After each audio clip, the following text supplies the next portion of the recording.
In this video, we'll go over IGCSE Computer Science O-Level Paper 1 for the session October-November in 2025. So let's start with question 1. A student has an electronic calculator. The calculator has a screen that displays the result of the calculations. The calculator has 8-bit registers. So each register holds an entire byte, which is 8 bits.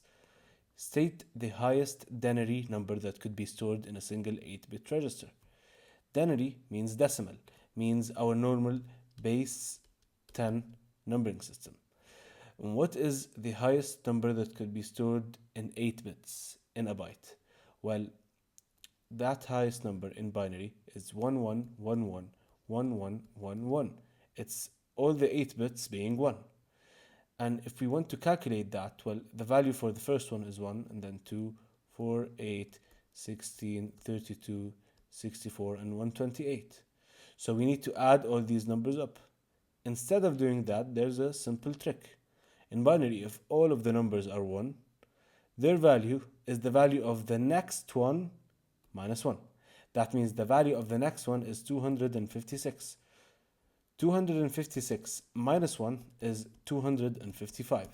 And that will be the value of the entire 8-bit register being entirely ones. So this is a simple trick. If you did not remember this trick in the exam, you could just add up all these values together and you will get 255. And that is the value. For part B, denary numbers are typed into the calculator. They are converted to binary numbers and stored in the 8-bit registers. The student types in the denary number 23 and the denary number 168. These are normal decimal base 10 numbers. Give the 8-bit binary numbers that are stored in the registers for the two denary numbers. So basically, we just need to convert 23 into binary and then 168 to binary. All right. So the powers of 2 are basically 1, 2, 4, 8, 16, 32, 64, and 128. These are the numbers that are powers of 2 for 8-bit binary numbers. First, let's convert the number 23. What's the highest power of 2 that's below 23? Well, it's 16, because 128 is greater than 23, 64 is greater than 23, and 32 is greater than 23. So 16 is our number. 23 minus 16 is 7. So we go to the bit where it holds the value 16. This is 1, this is 2, this is 4, this is 8, this is 16, and we put a 1 here because we used it. Now we have 7. We cannot subtract 8 from 7 since 8 is greater than 7, so it's 0. Now we have 4. 7 minus 4 is equal to 3. Since we used the 4, we put a 1 under it. And now we have 2. We can subtract 2 from the 3. If we do that, we'll end up with 1, and 1 minus 1 is equal to 0. Therefore, we used the 2, we used the 1. The rest of these numbers we did not use, hence we put in zeros. And this will be our entire binary number. Now let's move on to 168. So what is the highest power of 2 that's below 168 from these numbers, the powers of 2 for an 8-bit register? Well, 128 works. So 168 minus 128 is equal to 40. So since we used 128, which is this register, and this is 64, and this is 32. Since we used 128, we put a 1 under it. We cannot subtract 64 from 40, so we do not use it. We can subtract 30. So 40 minus 32 is equal to 8. Since we used 32, we put a 1 under it. And then, well, we cannot use 16. 8 minus 8 is 0. And when we reach 0, we know that we are done. We use the 8. We did not use the 4, nor the 2, nor the 1. So this is the number 168 in binary, and this is the number 23 in binary. We just plug in the powers of 2 and find the highest power of 2 that's just below our number, and we keep on subtracting. Whatever number we use, we put a 1 under it, and then we fill the rest with zeros. Very simple stuff. Part C. The result of a calculation that is stored in a register is the binary number 00001011. Give the denary number that will display on the screen for this binary number. Okay, since we have 4 zeros and then 1 0 1 1, the value for this is 1, the value for the second bit is 2, for the third bit is 4, and for the fourth bit is 8. Now the continuation is of course 16, 32. Everyone is familiar with the powers of 2, 16, 32, 64, 128. However, these are zeros, so we do not use them. Okay, so we need to just put in the values for all the bits that are ones. This bit is 1, so we put the value for it, which is 8. This bit is a 0, so we ignore it. This bit is a 1, so we put in the value. And this bit is a 1, so we put in the value. What's 8 plus 2 plus 1? It is 11. And that is how we convert from binary to denary. So this number is equal to 11 in denary. And that's that. So moving on, another result of a calculation that is stored in a register is the binary number 01000010. Give the denary number that will be displayed on the screen for this binary number. So using the exact same technique, these are 4 zeros and then 1 0. So the values are 1, 2, 4, 8, 16, 32, 64, and 128. The first digit is a 0, so we ignore it. The second digit is a 1, so we take its value and plug it in on the side. And then the third digit, fourth, fifth, and sixth are all zeros. We ignore all of them. We take this digit, since it's a 1, so we add 2. And then this is another 0, so we ignore it. 64 plus 2 is 66, and this will be the value in denary for our number. 66, right? 66. Now, moving on, part E. Two binary numbers stored in the registers are 0111, 0110, and 0011, and the rest is zeros. Add the binary numbers using the binary addition. Show order working. Binary addition is very simple. We have a couple of solid rules. 0 and 0 is 0, right? 0 and 1 is 1. 1 and 0 is 1. 1 and 1 is 0, carry 1. And 1, 1, and 1 is 1, carry 1, right? So just follow these rules and you're set for binary addition. 0 plus 0 is 0. 0 plus 1 is 1. 1 plus 0 is 1. 0 plus 0 is 0. 1 plus 1 is 0, carry 1, right? Now we have this carry, which is added to 1 and to 1. So 3 ones added to each other. This will be 1, carry 1. 1 plus 1 is 0, carry 1. 1 plus 0 plus 0 is just 1. Therefore, this will be our final answer. Now, part F. The result of a calculation could be a negative denary number. State how the calculator could represent a negative denary number as a binary value. So, how do we represent negative numbers in binary? And this is basically simple. It's using the 2's complement, right? We use the 2's complement to represent negative number in binary. If you remember, just as a quick refresher, how do we convert to 2's complement? We basically flip all the binary digits that we have. Whatever is 0, we cross it and it becomes a 1. Whatever is a 1, we cross it and then it becomes a 0. And that's how we achieve 1's complement. And then to achieve 2's complement, we basically just add 1 to the entire binary value that we have, and that's how we get 2's complement. And that's basically converting from a positive to a negative binary number. Part G. The electronic calculator is an example of an embedded system. Explain why it is an example of an embedded system. Well, it's for a couple of reasons. Firstly, it's because it has a single function. It has a single function. An electronic calculator has a small computer that just adds, subtracts, multiplies, and divides number with some other small functions. So it has just one specified function. It's not like your laptop or your phone. It doesn't have various different functions. This is an embedded system. It has only one function. For example, like your washing machine, it has only one function. Hence, it has an embedded system. Same goes with your microwave or your fridge. All these contains embedded systems because it has only one function. The other thing is that it has dedicated hardware built for that function. You have individual physical buttons that are built around this embedded system. For example, you have the add button, the subtract button, the multiply button, and all these other buttons on your calculator that are physically linked to your embedded system. The same when you have the scroll wheel on your washing machine or a couple of buttons on your microwave. These are dedicated physical buttons or hardware or scroll wheels that are built for your embedded system. The other thing that is that it has a microprocessor that could process all the data that comes from the hardware to use it in your embedded system. So, question two says an employee of a company sells houses. He sends images of the houses to his company. The employee compresses the image files using lossy compression before sending them. Lossy compression reduces the size of the image files. Give two other reductions that lossy compression makes to the images. So, lossy compressions does reduce the image file size a lot, but it also reduces the qualities of the image. For example, the resolution, right? The resolution.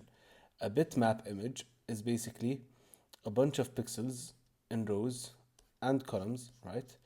This is how a bitmap image is formed, and each point is called a pixel. The resolution is the number of pixels, the width multiplied by the height. So the total number of pixels, that is the resolution. The resolution is reduced with lossy compression. For example, if we had four individual pixels, they would combine to become one single pixel, which produces the color of the average color for the four pixels. Another thing is that each individual pixel has a color represented by a binary number, which is called the color depth, right? Color depth. And this color depth, as if you have more binary numbers, more binary values to represent the color depth, you have access to more colors, right? So lossy compression reduces the number of binary bits for each single pixel, and that basically reduces the number of colors accessible to this bitmap image. So the second answer is color depth. You could mention some other qualities, for example, just quality, right? Or detail, right? Or sharpness. But mentioning the resolution and the color depth is, of course, always better when we're talking about bitmap images, right? And if you see in the mark scheme something called metadata, they are talking about the data involving the bitmap images, for example, the resolution and color depth. So this is an example of some answers that could work, but always mentioning the resolution and the color depth is better. Now, for part B, the image data is broken down into packets to be sent across a network to the company. The destination internet protocol IP address is read by a device in the network. The device uses the IP address to forward the packet toward its correct destination. So, of course, when you send anything over to the internet, we're using packets. State the name of the device that reads the destination IP address. Well, of course, that is a router, right? When we send packets over to the internet, the device that receives all these packets and opens them and reads the destination IP address is the router, and then it distributes it to the rest of the network. Part II is identify the part of the packet where the destination IP address is found. This is, of course, in the packet header, right? It's in the packet header.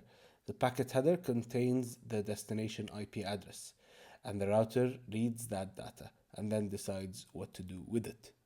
So for part C, the IP address has an IPv6 format. So if you remember, we have IPv4 and IPv6. We're talking about 6 here, right? Which is usually the version that contains more data. We'll dive more into that just now. Give three characteristics of the IPv6 format. So, what are the characteristics that distinguish the version 6 from the version 4? Firstly, it has more bits. Exactly, it has 128 bits, right? It uses hexadecimal. Okay, so 128 bits. It uses hexadecimal, which has a bunch of benefits. For example, being more compact, being easier to debug, and all of this stuff. And this is a feature of the version 6, which is not present in version 4. So it uses hexadecimal, right? And it is in groups of digits, right? It has 8 groups of digits to be exact, and this is another feature. And each group, so it has 8 groups, right? 1, 2, 3, 4, 5, 6, 7, 8, right? And each group has 4 digits. This is how it's represented. So all of these are correct points that you could be talking about in terms of the version 6, right? Something else is that it's separated by columns, right? Each part is separated by columns. And these are the distinguishing characteristics for the IP version 6. Okay, so part D is talking about the echo check, right? And it wants us to draw and annotate a diagram to show how the echo check would detect any errors. So, what is the echo check? So, we have this sender device, and we're trying to send some data over to a receiving, right? A receiving device. So when we send this data, we want to basically make sure that it is valid, it's correct. So how the echo check works is that after the data is received, the receiving side basically sends a copy of the data to the sender. After the sender receives this copy, it makes sure that the copy and the original data are basically equal, exactly the same, right? If it's not the same, then we have an error. If they are the same, then we are basically golden. So this is the diagram they want from you. And it's of course better if you specify that in the sender, we basically make a comparison between the data, the original data, and the copy that we received from the receiving side. So now part E, the image data is encrypted using symmetric encryption.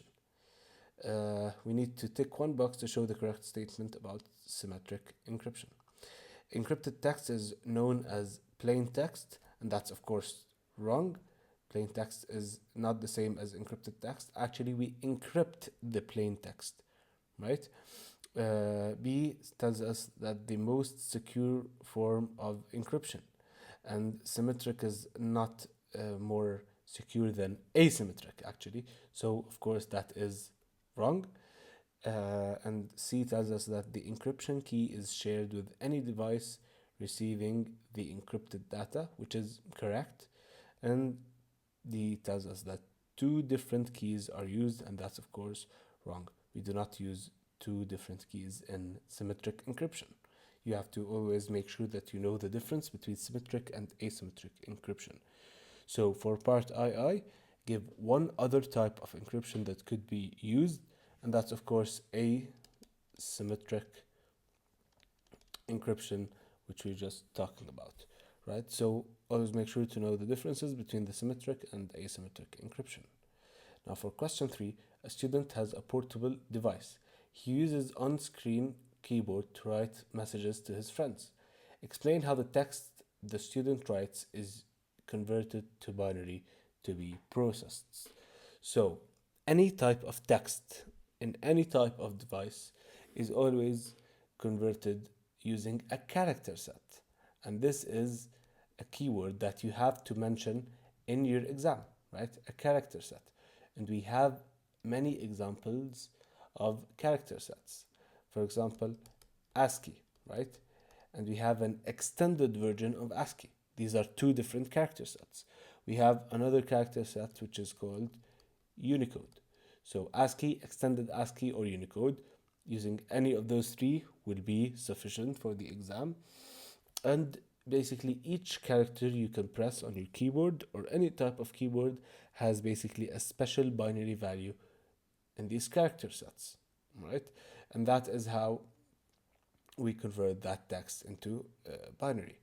Now, these keywords are very important: character set and either ASCII, Unicode, or extended ASCII. Part B asks us for the device has 4 gigabytes of random access memory, which is RAM.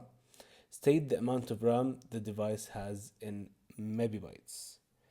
Now, since we have 4 gigabytes, right? Not gigabytes, it's 4 gigabytes. And we want to convert to megabytes, right? So 4 gigabytes is basically 4 multiplied by 1028 megabytes, right? This is how we convert to gigabytes. 4 multiplied by 1028 megabytes. Actually, it's 1, but since we have 4 gigabytes, it's 4. So if we multiply 4 by 1028, we will get 4096. And of course, this exam is non-calculator, so you'd have to just do normal multiplication on the side of the paper, or you would have to do it in your head, right? Part II states that the amount of RAM the device has in terabytes. Your answer can be given rounded to 3 decimal places.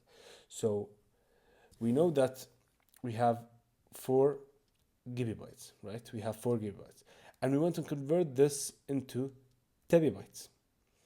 So basically, what is a terabyte? It's basically 1 terabyte is equal to 1028 gigabytes, right? But we only have 4, right? We only have 4. So basically it's 4 over 1028, right? You could either calculate all of this to get using long division to get 0.0039, right? Because it needs 3 decimal places. You could also use in 0.004, or just basically divide 4 by 1000, which is basically a nice rounded number that's closed, right? Because we have 4 gigabytes, and 1 terabyte is basically near 1000 of these. So 4 over 1000 is basically 0.004 without using any long division. So that is an accepted answer in the exam, and that's basically easier than using long division. Part C is explain why the portable device needs RAM. So why does any device need RAM, especially a portable device? Well, RAM is a volatile memory, and it stores the data that is currently in use, right? To store, right, the data that's in use, right? And to store files, right, or software that is in use, right? You have to also mention that RAM is volatile or temporary. I'm just mentioning the keywords that you need to use in your answer. The wording doesn't matter that much, especially in this subject. What actually matters is the keywords. Make sure that you know all the keywords. And one other thing you might have to mention is that RAM allows the data to be accessed directly by the CPU, right? So these are basically benefits of RAM in general, not only for a portable device or this portable device. It's the benefits of RAM in general. So make sure you know these keywords for other RAM questions. Now, part D asks us that the device has a fingerprint scanner to allow the student to unlock the portable device. Circle only 3 terms that can be used to describe the fingerprint scanner. Is it authentication? Well, what is authentication? Basically, using the fingerprint scanner, we can make sure that the user is authentic. They are actually who we want. So, yeah, that is an answer. Is it biometric? Biometrics are basically using your fingerprint, using your face for facial recognition, using your eye to scan for you. All of these are example of biometric devices. Is it malware? No, malware is stuff like viruses that could infect your computer, so it has nothing to do with this. Parity check is something else. It's when you have 8 bits and this last bit is a parity bit and you have to authenticate for it. Something completely different. It's not a firewall, which is basically a part of your operating system which protects your system from viruses and malware. It is an input device though, because it's receiving data and using it to process it, right? So it is an input device. We are receiving data using that device. Therefore, it is an input device. It's not an output device because we're not using it to display any type of data, and it is not a storage device because it does not store any data.